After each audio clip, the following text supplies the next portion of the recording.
রাজবংশী ভোটে নতুন সমীকরণ, অনন্ত মহারাজের বাড়িতে মুখ্যমন্ত্রী মমতা বন্দ্যোপাধ্যায়। টার্গেট 2026 বিধানসভা নির্বাচন, কোচবিহারের 9টি আসন ফিরে পাওয়ার লড়াইয়ে সবথেকে বড় ভূমিকা গ্রহণ করতে চলেছে রাজবংশী ভোট ব্যাংক। এমনটাই মনে করছে রাজনৈতিক মহল। তার জন্যই কি আজ মদনমোহন বাড়ির পুজো ছেড়ে সোজা কোচবিহারের রাজবংশী মুখ অনন্ত মহারাজের বাড়িতে গেলেন রাজ্যের মুখ্যমন্ত্রী মমতা বন্দ্যোপাধ্যায়। বলা বাহুল্য, 2024 লোকসভা নির্বাচনে কোচবিহার আসন জয়লাভের ক্ষেত্রে বিশেষ ভূমিকা গ্রহণ করেছিলেন রাজবংশী ভোট ব্যাংক, যার অন্যতম মূল কাণ্ডারি ছিলেন অনন্ত মহারাজ বলে মনে করা হয়। যদিও বা তিনি বিজেপির রাজ্যসভার সাংসদ, তথাপি তিনি প্রকাশ্য সাংবাদিক বৈঠকে মন্তব্য করেছিলেন, বিজেপিতে থেকে কোন কাজ করতে পারছেন না তিনি, মানুষের জন্য কোন উন্নয়ন করতে পারছেন না। তার এই বিমুখ হওয়াকেই কাজে লাগিয়েছিল রাজ্যের শাসক দল তৃণমূল কংগ্রেস বলে মনে করা হয়। আর তার জেরে কোচবিহার লোকসভা আসন নিজেদের ঝুলিতে রাখতে সমর্থ হয়েছিল তৃণমূল কংগ্রেস। এদিন কোচবিহারের বিজেপির লোকসভা সাংসদ তথা অনন্ত মহারাজ ওরফে নগেন রায়ের সাথে সাক্ষাৎ করতে যান রাজ্যের মুখ্যমন্ত্রী মমতা বন্দ্যোপাধ্যায়। তাকে রাজবংশী হলুদ গামছা পরিয়ে হাত জোড় করে স্বাগত জানান অনন্ত মহারাজ। এরপরেই এক গোপন বৈঠক শুরু হয় তাদের মধ্যে। তবে এখনও পর্যন্ত বৈঠকে কি সিদ্ধান্ত হলো বা কি আলোচনা হলো তা পরিষ্কার করেননি রাজ্যের মুখ্যমন্ত্রী। তবে বিজেপি শিবিরে আশঙ্কা করা হচ্ছে অনন্ত মহারাজ দলবদল করে তৃণমূল কংগ্রেসে ফিরতে পারেন। সেক্ষেত্রে বিধানসভা 2026 সম্পূর্ণ তৃণমূলের দখলে থাকবে কোচবিহারের 9টি বিধানসভা কেন্দ্র বলেই দাবি করছে রাজনৈতিক মহল। আমাকে শুধু দিদি দেখতে আসছে আর আমার পরিচয় শুনতে চেল, আমি কোন বংশে সেটা বললাম।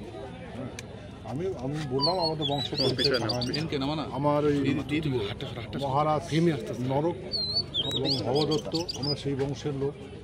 এই যে কামাখ্যা যেটা মন্দির আছে ওটা আমাদের পূর্বপুরুষের প্যালেস। তারপরে আমাদের পরের রাজবাড়ি হচ্ছে তোমার গোসানিমারি মহারাজ কান্তেশ্বর। তারপরে প্যালেস হচ্ছে এই গোয়ালপাড়া ডিস্ট্রিক্ট, ভাস্কর বর্মার সূর্য মন্দির পাহাড় যেটা বলে ওইটাই। এরকম করে আমার ডাইনেস্টিটা চলেছিল। তারপর আমার ডাইনেস্টি এন্ড হয়ে যায়। পরে আমাদের যে বংশগত যেটা মহারাজা মঙ্গল ছিল সেনাপতি আমাদের বংশভূত, তারে বংশভূত হারিমণ্ডল এর আবার পুনঃস্থাপন করে তার বংশটা এখানে এই 26তম রাজত্ব করলো।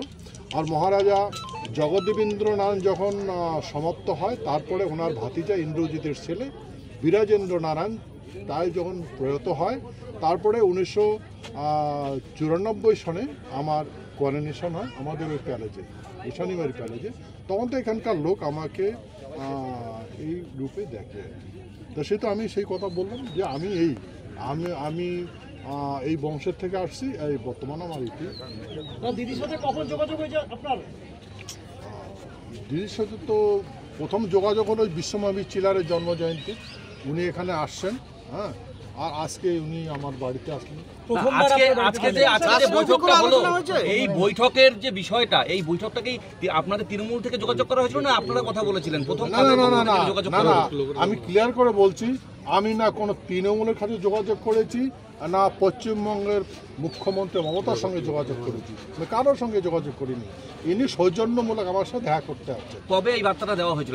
আজকে সকালে এসপি সাহেব আজকে সকালে দিয়েছে। কোনো রাজনৈতিক আলোচনা হয়েছে? না, রাজনৈতিক কোনো আলোচনা নেই। আপনি এলাকার উন্নয়নের জন্য কিছু বললেন মুখ্যমন্ত্রী? উন্নয়নের জন্য যেটা বলার সেটা তো কি বলবো। আর আমি আমার যে ফান্ডের টাকা আছে, এমপি ফান্ডের টাকা, সেটাই পর্যন্ত আমি ইউটিলাইজ করতে পারছি না।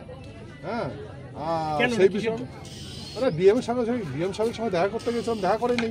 এসপির সঙ্গে চিলারায়ের জন্মজয়ন্তীর বিষয়ে আমি এখানে যে 2 বছর এখানে হলো নিউ বানেশ্বরে, এবার আমরা প্রস্তুত নিয়েছিলাম, মাটি কমপ্লিট হয়েছিল।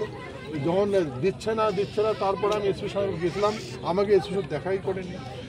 সেহেতু আমি কি বলবো বলেন? এই বিষয়গুলো কি জানিয়েছেন? না, এই বিষয়ে বলিনি, কিন্তু আমি বলেছি যে আমি আপনার সঙ্গে যোগাযোগ করার চেষ্টা করেছি, কিন্তু আমি হইনি। তো বলছে যে ঠিক আছে, এরপরে কোনো প্রবলেম হবে না বলছে। শুধু গ্রিন টি খেয়েছে, আর বাকি আমরা যতটুকু করেছি উনি শুধু দেখেছেন। তৃণমূলে যোগ দেওয়ার ব্যাপারে কোনো চিন্তা ভাবনা করছেন নাকি? আমার কি মতি মরে গেছে নাকি?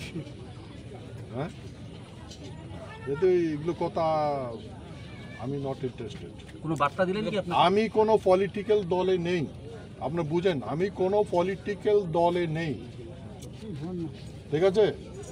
আপনি তো বিজেপির সাংসদ, রাজ্যসভার সাংসদ, সেখানে তৃণমূলের মুখ্যমন্ত্রী আপনার বাড়িতে এলেন, এটা নিয়ে আপনার দল মানে বিজেপি তো আপনাকে কৈফিয়ত চেতে পারে, সেক্ষেত্রে আপনি কি বলবেন? আমি তো পশ্চিমবঙ্গে আছি, ল অ্যান্ড অর্ডার তো ওনার হাতে আছে। এখন উনি যদি না আসতে চায় আমি কি করব? আমি কি করে বাধা দেবো? সে তো আমার যেটা গৃহস্থ ধর্মের যেটা নীতি, উনি আসছেন, হ্যাঁ, উনি বলছেন আমি আপনার বাড়িতে যাচ্ছি, আমার এসপি সাহেব বলেছেন আপনার বাড়িতে আসছে, সে তো আমি তো হতভম্ব হয়ে গেলাম। হ্যাঁ, এই কিন্তু রাত্রে যখন আমি ওই কি বলে দার্জিলিংয়ে ট্রেন অ্যাক্সিডেন্ট, রাঙাপানিতে ট্রেন অ্যাক্সিডেন্ট হয়েছিল, ওখান থেকে যখন দেখা করার পরে আসি, তখন বারবার মিডিয়ারা বলেছিল যে আপনার বাড়িতে মুখ্যমন্ত্রী না, আপনি মুখ্যমন্ত্রীর সাথে দেখা করবেন। আমি তো বলছি বলে কী ব্যাপার, কি কোথায় কী কথাবার্তা হচ্ছে, তা আমি তো এটা জানি না। হ্যাঁ, তারপরে বলছে না না উনি এখানে চলে এসছেন, আপনি এখানে দেখা করতে পারেন নাকি? না, আমি কেন যাবো দেখা করতে? তৃণমূলের পক্ষ থেকে কোনো প্রস্তাব দেওয়া হয়েছে? আপনি বিজেপি রাজ্যসভার সাংসদ, সিতাইয়ের আসন ফাঁকা হয়েছে, পুজোর পরেই ভোট হবে, সেক্ষেত্রে যদি আপনাকে প্রস্তাব দেয় সেটা কি আপনি ভেবে দেখবেন? কি মনে করছেন? আমি এখন বিধায়ক হব? আপনি কি বলেন, আমাকে বিধায়ক হওয়া প্রয়োজন? যদি আপনাকে প্রস্তাব দেয়, আমি বিজেপি রাজ্যসভার মেম্বার। আর আপনার জ্ঞান থাকা দরকার, ওই পার্লামেন্ট ভবনে রাজ্যসভা রাজাদের আসন, ওগুলো অ্যাজ পার কনস্টিটিউশন, ওখানে রাজারাই বসবে, বললেন না না শোনেন, তা আমি ওই রাজসভায় গিয়েছি, ভারতের পার্লামেন্ট ভবনে রাজসভায় গিয়েছি, আমি রাজ্যসভায় লোকসভায় যাইনি।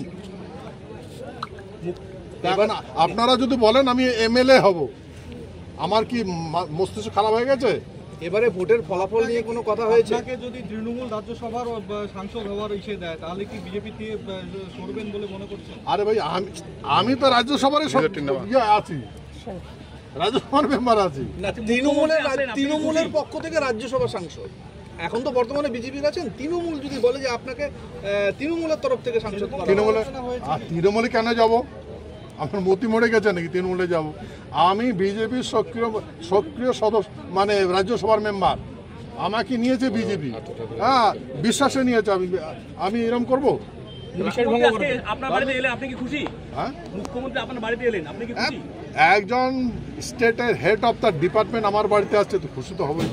তাহলে আপনি বলতে চান শুধু সৌজন্য সাক্ষাৎকার উনি বলেছেন, আপনি এসেছেন, তাই তো? এটাই বিষয়টা। কিছু উপহার হিসাবে কিছু নিয়ে এসেছেন আপনার বাড়িতে? প্রথমবার এলেন, মিষ্টি ফিষ্টি কিছু এনেছেন আপনি? না না না, শুধু আমাকে একটা শাল দিয়েছে, শাল উপহার দিয়েছে।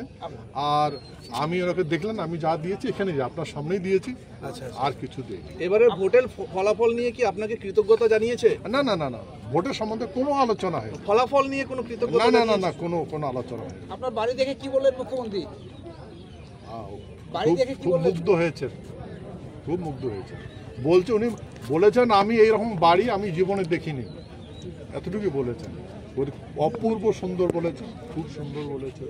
যে বলছেন যে আমি যদি এখানে রাজবাড়িতে নাচতাম, আমার জীবনে অসমাপ্ত থেকে যেত। আমি আজকাল এই রাজবাড়ি